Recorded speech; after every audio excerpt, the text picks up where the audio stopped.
காவியம் பாடவா காதலே.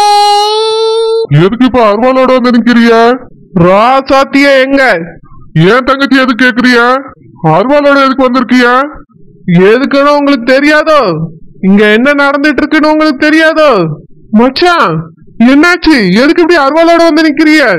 மாப்பிள்ள ராசாத்தி எங்க? எதுக்கு மச்சான்? மீனாவை தான் அடிக்க ஆள் ஏற்பாடு பண்ணிருக்காவ உங்க மூத்த மனைவி. ஆனா அடிக்க வந்த ஆட்கள் உங்க பிள்ளைய அடிச்சுட்டு போயிட்டானுவ. எல்லா விஷயத்தையும் நான் தெரிஞ்சுட்டு தான் வந்திருக்கேன். அவியலுக்கு எவ்வளவு தைரியம் இருந்திருந்தா ஏன் தங்கச்சி அடிக்கிறதுக்கு ஆள் ஏற்பாடு பண்ணிருப்பாவ. என்ன நினைச்சிட்டு இருக்காவ அவிய?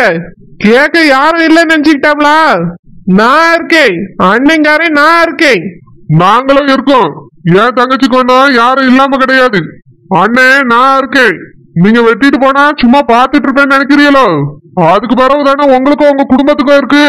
மச்சான் கொஞ்சம் பொறுமையா இருங்க மச்சான். அவருதான் ஏதோ கோவத்துல பேசியாரு, நீங்க கொஞ்சம் பொறுமையா இருங்க மச்சான். எப்படி மாப்பிள்ள பொறுமையா இருக்க முடியும்? ஏன் தங்கச்சிய வெட்டுவேன் குத்துவேன்னு அருவாளை தூக்கிட்டு வந்து நிக்கிறாரு, அதுவும் ஆஸ்பத்திரியில. என் தங்கச்சி பிள்ளை அங்க அடிபட்டு முடியாம கிடக்கா.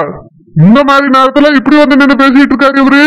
உங்க தங்கச்சி பிள்ளை அடிபட்டு கிடக்கிறதுக்கு யார் காரணம்? உங்க தங்கச்சி தானே காரணம். இது என் தங்கச்சிக்கு விழ வேண்டிய அடி மாறி அவிய மகளுக்கே விழுந்துட்டு. இதா தன்வினை தன்னை சுடும் பாவ. அந்த மாதிரிதான் அவியலுக்கு நடந்திருக்கு. என் தங்கச்சிய அழிக்கணும்னு நினைச்சிருக்காவ. ஆனா அது திரும்பி அவியலுக்கே வந்துட்டு பாத்தீங்களா? மச்சான் வீட்டுக்கு போங்க மச்சான். முடியாது மாப்பிள. என் தங்கச்சிய அவிய அழிக்கணும்னு நினைச்சிருக்காவ. இதுக்கு மேல அவியல சும்மா விட்டா சரி வராது. இன்னைக்கு ஒண்ணு அவிய இருக்கணும், இல்ல நான் இருக்கணும். என் தங்கச்சி நீங்க தொடர்ந்தனா என்னை தாண்டிதான் போகணும். முடிஞ்சா முதல்ல என்னைய வெட்டுங்க, அதுக்கு பிறகு என் தங்கச்சியை வெட்டலாம். மச்சான் நீங்களாவது கொஞ்சம் பொறுமையா இருங்க மச்சான்.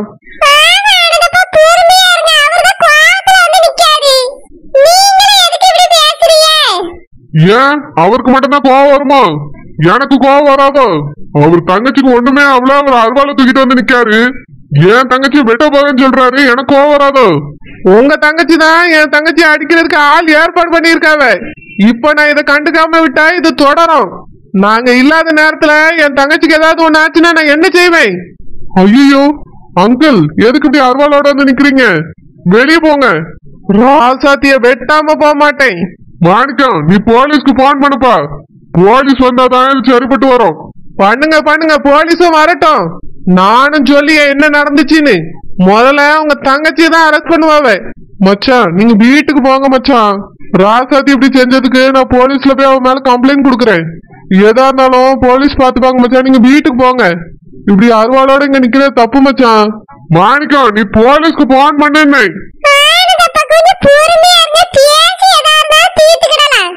அருவாளோட வந்து நிக்காரு, இவர்கிட்ட என்ன பேசி தீக்கிறது? அவருக்கு சொன்னா ஏதாவது புரியுதா? என் தங்கச்சியை வெட்டணும் சொல்லிட்டு இருக்காரு வந்த நேரத்துல இருந்து. இது மொத தடவை கிடையாது. இதுக்கு முன்னாடி என் தங்கச்சி தனியா இருக்கும் போதே போய் வெட்டணும்னு நின்றுருக்காரு. இப்ப இது 2வது தடவை. என் தங்கச்சியை அழிக்கணும்னு நினைச்சா நான் அருவாளை தூக்கிட்டு வரதான் செய்வேன். குறுக்க யார் வந்தாலும் வெட்டுவேன். மச்சான் நான் வந்தாலுமா? மாப்பிள்ள சொல்லுங்க மச்சான், நான் வந்தாலும் வெட்டுவீங்களோ? என்னைய வெட்டிட்டு உங்க தங்கச்சி எப்படி நல்லபடியா வாழ வைப்பிய? என்ன மாப்பிள்ள மூத்த சம்சாரங்கிறதுனால அவன் மேல பாசம் வந்துட்டோம். இங்க பாருங்க மச்சான், எப்பவுமே ராசாத்தி மேல எனக்கு ஒரு பாசம் இருக்கதான் செய்யுது, இல்லாமலாம் இல்ல. என்னதான் இருந்தாலும் அவ கூட தான் 25 வருஷம் நான் வாழ்ந்திருக்கேன். உங்க தங்கச்சியை காதலிச்சது கூட ராசாத்திக்கு எதுவுமே தெரியாது. எங்க அப்பா அம்மா கட்டாயப்படுத்தினதுனாலதான் ராசாத்தியை நான் கல்யாணம் பண்ணேன். இதுல அவளுக்கோ அவ குடும்பத்துக்கோ எந்த சம்பந்தமும் கிடையாது. திடீர்னு அவ வாழ்க்கையை பறிக்க ஒரு பொண்ணு வந்த உடனே அவ கோவப்படியா? அந்த கோபத்துல நியாயம் இருக்கதானே செய்யுது. அதுக்கு என் தங்கச்சி கைய கால உடைக்க ஆள் அனுப்புவாங்களோ?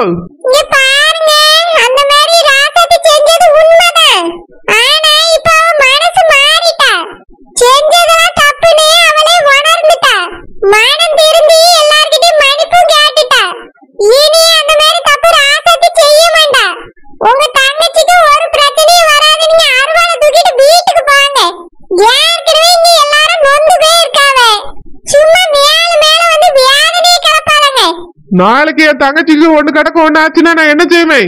மச்சான் அத ஒண்ணும் ஆகாதுன்னு சொல்லியாவுல. ராசாத்தி எப்பவுமே இந்த மாதிரிலாம் மன்னிப்பு கேட்டதே கிடையாது. ஆனா இப்போ மனசாரதான் மன்னிப்பு கேட்டிருக்கா. ஆனாலும் எனக்கு அவன் மேல கோவம் இருக்கு. நான் போலீஸ்ல கம்ப்ளைண்ட் கொடுக்கலான்னு தான் இருக்கேன். நீங்க தேவையில்லாம இப்படி வெட்டுவேன் குத்துவேன்லாம் வந்து நிக்காதீங்க மச்சான். அப்படி வெட்டுறதா இருந்தா என்னையும் வெட்டுங்க. ஏன்னா நடந்த எல்லா தப்புக்கும் நான் தான் காரணம். உங்க தங்கச்சியை காதலிச்சு ஏமாத்தினதும் நான் தான், ராசாத்தி ஏமாத்தினதும் நான் தான். நானே தண்டனை அனுபவிச்சுக்கிட்டே என்னையும் வெட்டுங்க. மாப்பிள்ள வேற எனக்கு வழி தெரியல மச்சான்.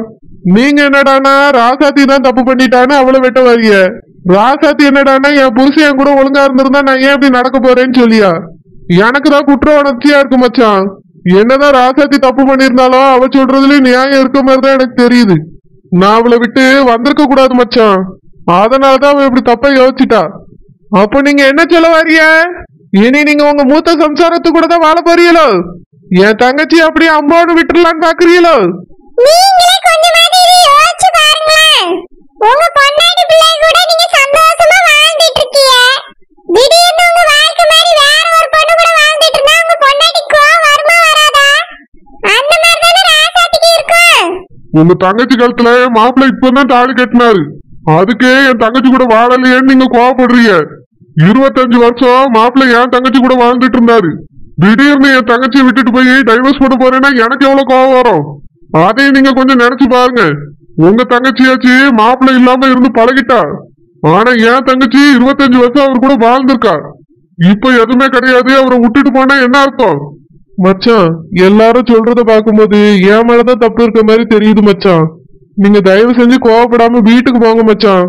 நான் எதா இருந்தாலும் வீட்டுல வந்து அப்புறமா பேசி அப்படி வெட்டிட்டு தான் போவியன்னா என்னைய வெட்டுங்க மச்சான்.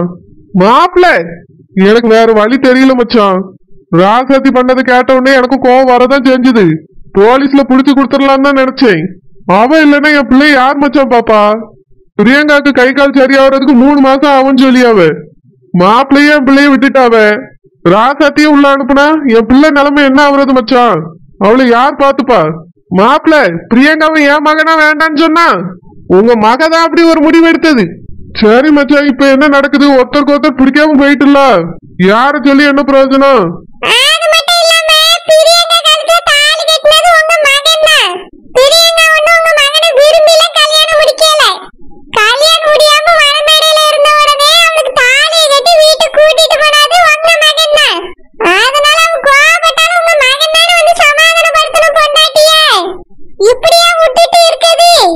மச்சான் எல்லாம் சரியாகட்டும் மச்சான். நம்ம அமர உட்கார்ந்து என்ன ஏதுன்னு தெளிவா பேசி முடிவெடுப்போம். இப்போ திடீர்னு எந்த முடிவு எடுத்தாலும் அது தப்பாதான் இருக்கும் மச்சான். மாப்பிள்ள என் தங்கச்சி அடிக்க ஆள் ஏற்பாடு பண்ணிருப்பாவ.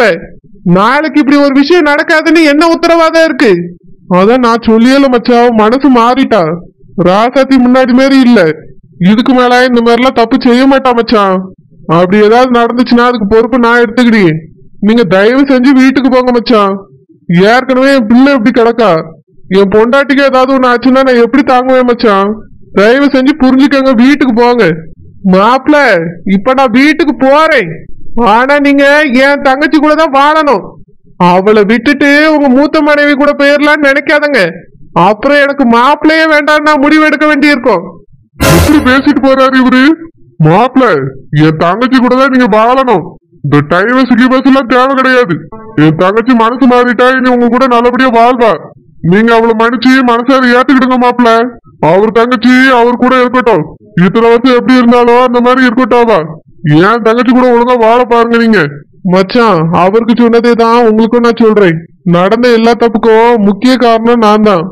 அதுக்காக மீனாவை விட்டுட்டு மொத்தமா நான் ராசாத்தி கூடயும் இருக்க முடியாது. ராசாத்தியும் பிள்ளைய இந்த நிலைமையில விட்டுட்டு மீனா கூடயும் என்னால போக முடியாது. எதுவா இருந்தாலும் யோசிச்சு முடிவெடுப்போம் மச்சான். மீனா அவ வீட்லயே இருக்கட்டும், ராசாத்தி அவ வீட்லயே இருக்கட்டும். கொஞ்சம் பொறுமையா இருங்க, பிள்ளைக்கு முதல்ல சரியாகட்டும். மாப்பிள்ள இந்த டைவர்ஸ் கிவர்ஸ்னு என் தங்கச்சி விட்டுட்டு போலான்னு மட்டும் நினைக்காதங்க. இதுக்கு மேலேயாவது அவ கூட சேர்ந்து வாழுங்க. பிரியங்கம்மா எப்படிமா இருக்கு? இன்னும் வலிக்குதம்மா? ஆமா மம்மி வலிக்குது. அடி வாங்கும்போது ரொம்ப வலிச்சிருக்கோம்லம்மா. ஆமா மம்மி ரொம்ப வலிச்சுது, தாங்கவே முடியல மம்மி. அதனாலதான் வீட்டை விட்டு வெளியே ஓடுனேன். அம்மியம்மா அடிச்சிருமா, எல்லாத்துக்கும் நான் தான் காரணம். உங்க அப்பா தான் போலீஸ கூட்டிட்டு வந்தாப்லம்மா. போலீஸ்கார வீட்டை உண்மையை சொல்லிருக்கலாம்லம்மா, ஏமா சொல்லல? மம்மி நான் உண்மையை சொன்னா நீங்க ஜெயிலுக்கு போக வேண்டியிருக்கோம் மம்மி. பரவாயில்லம்மா, நான் பண்ண தப்புக்கு அங்கேயே போயிருக்கேன். என்னால தானே உனக்கு இந்த நிலைமை.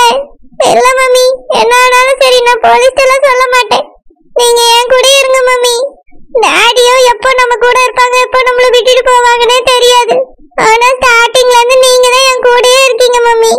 உங்களுக்கு ஒண்ணும் ஆக நான் விட மாட்டேன். போலீஸ்காரங்க வந்து கேட்டாலும் நான் மாத்தி தான் சொல்லுவேன்.